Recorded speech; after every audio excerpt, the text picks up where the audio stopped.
I was 43 when I divorced my husband, Richard. After 22 years of marriage, the silence between us had grown louder than any arguments.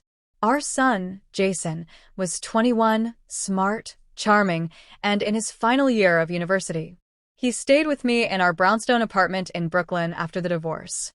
I was shattered, but I never let Jason see the cracks in me. Jason had always been close to me, even more so after the split. He became my strength, my reason to smile. One evening, as I stood by the window sipping tea, he came and sat beside me. His eyes were different, intense, unreadable. "Mom," he said slowly, "can I ask you something?" "Of course, honey. Anything." He hesitated. "Promise me you won't freak out." That's when he asked something that left me speechless. "Would you ever consider falling in love again?" I smiled faintly. "Maybe. One day. But right now it's too soon." He nodded. "Would you mind if someone close to you fell in love with you?" My heart skipped. "What do you mean?" He looked into my eyes, and in that second I realized he was talking about himself. My own son had developed feelings beyond what a son should feel for his mother. I stood up in shock. "Jason, stop. Whatever you're feeling, it's not right." He looked hurt. "But you're lonely. I see how you cry at night. I just wanted to make you feel loved again."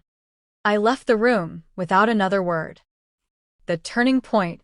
Over the next few weeks, Jason acted like nothing happened. But I couldn't ignore the change. He was distant, moody, as if struggling with emotions too heavy for his young shoulders. Then one night I received a call from his university. Jason hadn't been attending classes. He was staying in a hotel room, alone. I rushed to find him. When I entered the room, I saw him sitting on the bed, staring out the window. He looked broken. "I'm sorry," he whispered. "I didn't mean to scare you. I just didn't know how to handle everything." I hugged him, tears pouring down. "You don't need to love me that way. I'm your mother. You deserve real love, from someone your age, from someone you can build a future with." The twist, suspense ending. A few months passed. Jason was getting therapy, and things began to return to normal.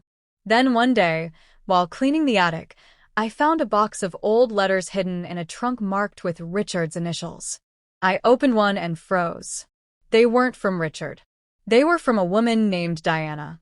And one of them read, "Our son will never know the truth, that he's not hers."